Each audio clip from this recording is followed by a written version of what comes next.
하세요. 저는 2살 연상의 남편과 결혼한 지 4년차가 돼가는 30대 중반의 여자입니다.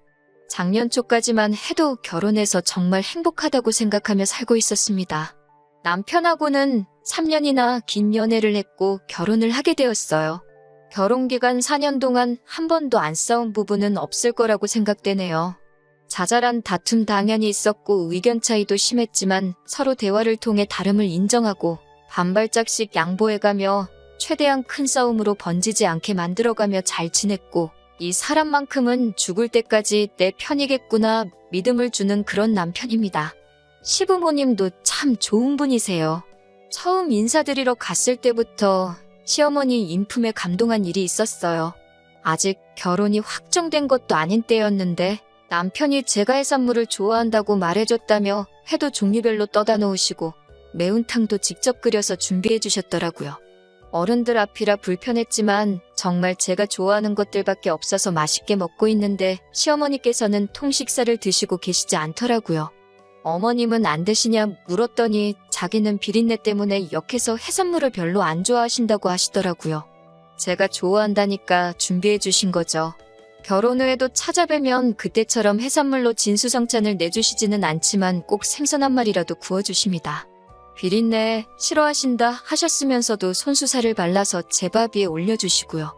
결혼할 때 물질적으로 큰 도움을 주신 건 아니지만 그런 것만 봐도 저를 진심으로 아껴주신다는 게 느껴져서 저도 항상 시부모님께 감사함을 느끼며 살았습니다. 남편한테는 위로 누나가 한 명 있었는데 양가에서 반대하는 결혼하겠다고 집을 나가서는 연을 끊고 지냈다는 말만 들었습니다. 저희 결혼할 때나 결혼 후에도 소식 한 번 못 듣고 얼굴 한 번 못 본 채로 살았는데 작년 봄에 이혼당하고 시댁 근처로 이사 왔다는 소식을 들었습니다. 신혼은 시댁으로 들어오고 싶었는데 시어머니께서 못 받아주신다 하셔서 근처로 이사한 거라고 들었어요. 지난 여름 시어머니 생신날이 돼서야 신우를 처음 보게 되었습니다. 마침 어머님 생신이 금요일이어서 당일 저녁에 외식하고 다음 날인 토요일 점심에 출발해 일요일에 돌아오는 1박 2일 가족여행 일정을 짜서 시댁으로 향했습니다. 그날 신우도 자기 엄마 생일이라고 온 건지 마침 시댁에 와 있었어요.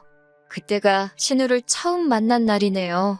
전화통화는 물론 대화 한번 해본 적 없고 일면식까지도 없었던 어찌 보면 저에게는 여태껏 존재하지 않았다가 갑자기 생긴 신우라서 다소 낯설고 어색했지만 그동안 막연히 남편이나 시부모님의 성품으로 봤을 때 신우도 당연히 좋은 사람일 거라 생각하고 있었기 때문에 첫 만남이라 어색했지만 친해지고 싶은 마음으로 제가 먼저 나서서 인사를 했습니다. 그런데 신우는 제 인사는 받지 않고 저를 머리부터 발끝까지 쓱 훑어보더니 피식하고 웃으며 저를 본체만 채 지나가더라고요. 엄청난 환대를 기대한 건 아니지만 뭐 하찮은 것 봤다는 듯한 반응으로 피식대고 거기에 인사까지 무시당하니 살짝 기분이 나쁘기는 했지만 그냥 저보다 더 낯가림이 심한 사람인가 보다 생각하고 그냥 넘겼어요. 신우는 불편했는지 가본다고 자기 가족들한테만 인사하고 저는 사람 코앞에 두고 마치 없는 사람인 척 쓱 무시하고 가더라고요. 아무튼 그렇게 신우를 처음 만나고 저희는 일정대로 시어머니 모시고 가족여행 다녀왔고요. 그 첫 만남 이후 이번 일 일어나기까지 몇 번 보지 않았는데 신우를 볼 때마다 스트레스가 엄청납니다. 신우를 따로 만날 일이 없으니 신우를 보게 되는 날은 대부분이 저희가 시부모님 방문했을 때뿐이었어요. 그런데 저를 볼 때마다 처음 만난 그때처럼 위아래로 훑어보는 건 기본이고 인사 안 받는 것도 여전합니다. 그리고 제가 먼저 무슨 말을 꺼낼 때마다 딴지 걸고 시비 거는 말투로 저를 대합니다. 신우가 그럴 때마다 어머님께서 화를 내면서 말투가 왜 그러냐며 이럴 거면 여기 오지 말고 니네 집 가 있으라고 하시는데 그럴 때마다 신우는 오히려 잘못은 인정하지 않고 자기만 미워한다고 짜증을 내더라고요. 저한테 크게 화 한 번 낸 적 없는 남편도 같이 화내면서 자기 누나랑 싸우려 들길래 제가 몇 번 말리기까지 했습니다. 남편 훌륭하게 키우시고 두 분 인품도 그렇게 대단하신데 신우만큼은 왜 저럴까 정말 궁금했습니다. 저야 가족이 아니니 잘 모르지만 그래도 남편의 하나뿐인 피부치이고 최대한 잘 지내볼까 노력을 많이 했지만 결국 저에게는 신우가 절대로 좋은 사람으로 보이지가 않았어요. 말한 대로 신우를 몇 번 보지는 않았지만 볼 때마다 좋게 보이는 행동을 하나도 하지 않았거든요. 결혼 후에 시어머니 몸이 많이 안 좋아지셨어요. 형편이 넉넉하지 못해 아버님도 친구분 소개로 아파트 경비 일을 하고 계시고 어머님도 매일은 아니고 이틀 3일에 하루씩 건물 청소 같은 일 하시면서 생활비를 벌고 계셨거든요. 저희가 벌이가 엄청 많은 건 아니지만 몸 아픈데 계속 일하시는 시어머니를 두고 볼 수가 없어서 생활비를 저희가 보내드릴 테니 일은 이제 그만 나가시라 말씀드리고 몇백씩 되는 큰 돈은 아니지만 그래도 건물 청소하셔서 버는 돈 정도를 달달이 보내드렸거든요. 그런데도 어머님은 저희 모르게 계속 건물 청소 일을 다니고 계셨던 거예요. 왜 그렇게 일을 하시나 했는데 어느 날 시부모님 댁에 방문한 날에 그 이유를 알게 되었습니다. 신우가 이혼 후에도 직장도 안 다니고 있는 걸로 알고 있는데 자기 사는 집 월세며 생활비를 어떻게 충당하나 위자료를 잘 받았나 뭐 그런 생각을 하고 있었거든요. 그런데 그게 아니라 시댁에 들락날락하면서 냉장고며 생필품 같은 거를 가져가고 있던 거였습니다. 저희가 시부모님 댁에 들어갔을 때 마침 딱 시부모님 집에 있는 살림살이 바리바리 싸들고 나오는 신우와 마주쳤거든요. 여자 혼자 양손으로 들기 힘들 만큼의 물건들을 가져가더라고요. 한쪽 쇼핑백에는 휴지며 세제의 목욕용품부터 반대쪽에는 냉장고에 있는 야채에 얼려놓은 고기들까지 챙겼더라고요. 그게 어머님 걸 챙겨온 건지 어떻게 알았냐면 음식들이야 직접 장봤다고 하기엔 포장 상태만 봐도 알 수 있고 생필품 같은 것들은 제가 평소에도 1+1 행사하는 것들을 사서 어머님 댁에 나눠드리고 하고 있거든요. 제가 샀던 것들이고 제가 쓰던 것들이니 안 봐도 딱 알 수가 있었습니다.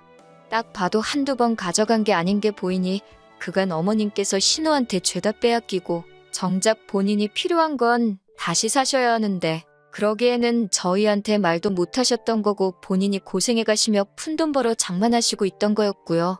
그렇게 다시 직접 장만을 하셔도 신우가 다시 와서 가져가는 것도 안 봐도 뻔했습니다. 그러다가 결국 제가 신우이랑 크게 싸우게 되었어요. 제가 그 당시는 육아휴직 중이었고 얼마 뒤 복직하게 되었는데 아이를 어떻게 해야 하나 시어머니와 대화를 나누고 있던 와중이었습니다.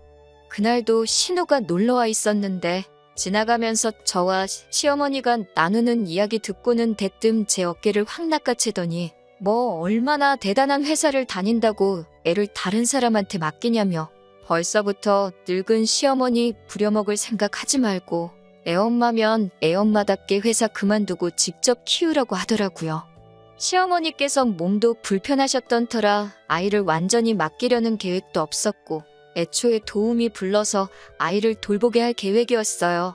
그런데 아무래도 뉴스에서 관련해서 들리는 소식들이 안 좋은 이야기가 많아 걱정이었거든요. 그래서 시어머니께 집 비밀번호를 알려드릴 테니 저희가 출근해 있는 동안 가끔씩 지나가면서라도 한번 집에 왔다 갔다 하시면 도우미로 오실 분도 항상 긴장하고 딴짓 못하지 않겠나 뭐 그런 이야기를 나누던 참이었거든요. 몇 번이나 만난 건 아니지만 제가 무슨 말 할 때마다 시비조로 말하던 게 너무 화가 난 적이 많았는데 남편도 저한테 신우가 그러는 거 참을 필요 없다고 어차피 몇 년 동안 자기가 나서서 영 끊고 살던 사람이고 안 보고 사는 거 자기는 아무 문제 없다고 다음에 또 그러면 제발 참지 말고 받아치라고 했던 말도 있었고 저도 신우의 저를 향한 공격적인 행동과 태도 때문에 마침 벼르고 있던 상황이라 순간 욱하는 기분을 참지 못하고 신우한테 한마디 쏘아붙이게 되었어요. 제대로 알지도 못하면서 매번 말할 때마다 그러는 거 솔직히 조금 그렇다고 언제부터 형님이 어머니 생각하셨길래 저한테 그러냐고요. 어머님 몸 불편하셔서 병원 다니고 계시는 건 알고나 있냐고.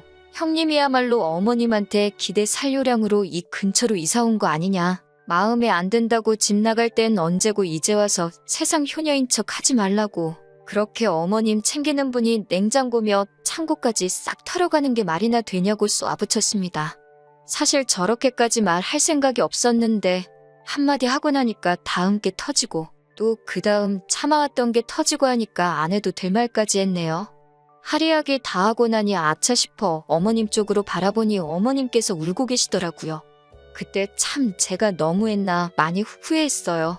신우는 제가 내뱉는 말에 당황해서 아무 말도 못하고 그냥 집에 가더라고요. 부엌 한켠에 신우가 물건 담아갈 때 쓰는 커다란 쇼핑백 2개가 덩그러니 있는 게 그날도 저희 갈 때까지 기다렸다가 필요한 거 가져가려고 했던가 봅니다. 그래도 자기 엄마 살림살이 털어가는 게 남 보여주기 부끄러운 일인 건 알고 있었나. 저희 눈치 보면서 언제 들어가려나 털어갈 기회만 호시탐탐 노리고 있던 거죠. 울고 계시는 어머님 눈물 그치실 때까지 기다리다가 죄송하다 사과드리고 저도 도망치듯 집으로 돌아왔어요. 남편은 잘했다고 아예 2번 다시 얼씬도 못하게 만들어버리자고 괜찮다고 말하는데 어머님 눈물이 자꾸 마음에 걸리더라고요. 아무리 신우가 잘못을 했다고 한들 어머님한테는 몇 년 만에 돌아온 딸인데다가 어른 앞에서 저도 제 화를 못 누르고 그렇게 싸우기까지 했으니까요. 그래서 그 다음 날에 남편 출근시키고 저는 회사 출근해서 반차를 내고 시댁으로 향했습니다. 회사는 어쩌고 왔냐고 놀라시는 어머님한테 눈물을 뚝뚝 흘리며 전날 벌어진 일에 대해서 죄송하다고 진심으로 사과드렸습니다. 저는 정말 어머님을 존경하고 하는데 신우가 어머님을 진심으로 걱정하는 척 떠는 위선이 마음에 안 들어서 그랬다. 그래도 제가 상황도 고려해가며 말도 가려서 했어야 하는데 죄송하다고 신우에게도 정식으로 사과하고 다음부터 이런 일 없게 하겠다 했어요. 어머님께서는 그런 저를 다독여 주시면서 제 마음 다 안다고 오히려 본인이 울어서 제 마음 불편하게 한 것 같아 미안하다고 하더라고요. 저한테는 미안하고 딸한테는 화가 나는데도 안쓰러운 걸 참을 수 없어서 그런 거라 하셨어요. 다 본인이 못난 탓인데 본인이 해야 할 일을 못해 며느리가 하게 만들어서 미안하다고 하시면서 이제는 정신을 차렸다 하시며 앞으로 신우에 대한 지원을 일체 끊어버리고 신우가 혼자서 제 앞가림 할 수 있게 만들도록 할 테니 앞으로는 본인 일을 가지고 싸우지 말라고 하셨습니다. 시어머니에겐 신우가 아픈 손가락인 건 잘 알겠어요. 시어머니가 말하신 대로 신우에 대한 금전적인 지원이나 모든 것들은 현재 끊으신 상태입니다. 아버님이 전해주신 말로는 신우가 아주 집에서 난동을 부려서 말도 아니었다고 하네요. 그렇게 효녀인 척 하던 신우는 어머님한테서 더 이상 뜯어갈 게 없으니 어느 순간부터 시부모님 댁에 발길을 끊었다고 하네요. 어머님이 더 이상 신우 때문에 힘들 일은 없어져서 좋은데 한편으로는 제가 다시 어머님으로부터 신우를 멀어지게 한 것 같아서 마음이 편하지만은 않네요. 제가 어머님께 친딸이 될 수는 없겠지만 그래도 신우가 못해준 것만큼 제가 최선을 다해 어머님께 잘하려는 생각입니다. 나중에 신우가 정신 차리고 사랑구실을 하게 되었을 때 신우에게는 그때 가서 그날 일에 대해 사과할 생각입니다. 그래도 신우처럼 말뿐인 효녀는 되고 싶지가 않네요. 그럼 제 사연은 여기서 마치도록 하겠습니다. 감사합니다.